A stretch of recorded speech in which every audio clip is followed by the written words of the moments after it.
अस्सलाम वालेकुम everyone, hope that all of you are doing well. आज हम डिस्कस करेंगे neurological basis of behaviour PSYP 610 practical assignment के हवाले से। इसकी हमारे पास जो लास्ट डेट है वो 18 नवंबर 2025 है। इसमें हमारे पास जो असाइनमेंट के रिलेटेड वर्किंग है, हमने प्रैक्टिकल नंबर 2 को प्रॉपर परफॉर्म करना है और उसके रिलेटेड हमने प्रैक्टिकल रिपोर्ट फॉर्मेट पीएसवाईपी 610 को फॉलो अप करना है। ठीक है, हमारे पास जो प्रैक्टिकल का फॉर्मेट अब यहाँ पे अवेलेबल है, न्यूरोलॉजिकल बेसिस, इस तरह से आपने अपना name, LMS ID, submitted to, ये सारा लिखना है, टेबल ऑफ कंटेंट बनाना है आपने।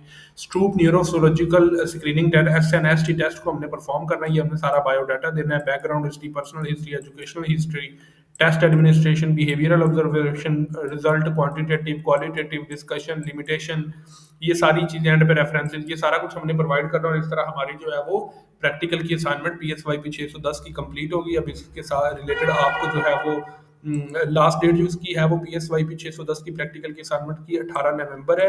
इसके रिलेटेड हमने जो सोल्यूशन फाइल रेडी किया वो अल्हम्दुलिल्लाह बिल्कुल 100% ओके एंड यूनिक है। इस तरह आपने अपना टाइटल पेज बनाना है। ठीक है, आपको सोल्यूशन फाइल चाहिए, आप हमारे व्हाट्सएप नंबर के ऊपर कॉन्टैक्ट कर सकते हैं। नेक्स्ट आपने अपने टेस्ट के बारे में जो है वो थोड़ा सा इंट्रोडक्शन लिखना है। ठीक है, टेस्ट के बारे में इंट्रोडक्शन लिखने के बाद देन आपने उसके ऊपर ऑब्जेक्टिव्स लिखने हैं इस तरह से। ठीक है, आप अपना बायोडाटा जो है वो प्रोवाइड करेंगे।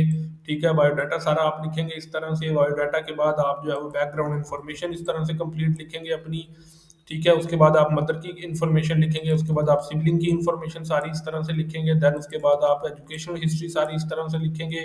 देन उसके बाद आप टेस्ट एडमिनिस्ट्रेशन के लिए प्रोसीजर लिखेंगे। आपने सी स्टिमुलस शीट लेनी है, फिर आपने सी डब्ल्यू स्टिमुलस शीट लेनी है, दोनों दोनों के आपने कलर प्रिंट्स लेने हैं। फिर उसके बाद आपने S N S T record form लेना है, उसकी इंस्ट्रक्शंस को फॉलो करना है, टेस्ट कंडीशंस लिखनी है, इसकी सारी इंस्ट्रक्शंस को फॉलो करना है आपने। ठीक है, ये सारी डिटेल्स आपने यहाँ पे मेंशन करनी है। ये स्टिमुलस शीट आपने यूज करनी है, प्रिंट लेके इसको स्कैन करके इसी तरह से आपने लगाना है। ठीक है, उसके बाद आपने नेक्स्ट जो है वो सी डब्ल्यू स्टिमुलस शीट आ जाती है, इसका प्रिंट लेके इसी तरह से आपने इसको लगाना है। ठीक है, उसके बाद आपने बिहेवियरल ऑब्जर्वेशन, ये सारी चीजें मेंशन करनी है, प्रोसीजर। फिर उसके बाद जब आप टेस्ट परफॉर्म करेंगे तो आपने जो रिकॉर्ड शीट परफॉर्म करनी है, और उस रिकॉर्ड शीट का भी आपने इस तरह से यहाँ पे प्रिंट लगाना है। ठीक है, आप उस पे ऊपर क्या ऑब्जर्व कर रहे हो। ठीक है, उसके बाद आपने ये ट्रू एंड फॉल्स उनमें से ऑब्जर्व किए थे उसका भी आपने प्रॉपर स्क्रीनशॉट निकालना है। ठीक है, उसके बाद आपने सी डब्ल्यू का भी लगाना है और सी का भी लगाना है, दोनों रिकॉर्ड शीट्स लगानी है। ठीक है, उसके बाद एंड पे जो आपने रिजल्ट्स निकाले हैं वो किस बेसिस पे निकाले हैं, आपके रिजल्ट्स क्या है, नॉर्मल है उसके अंदर या उसके अंदर वो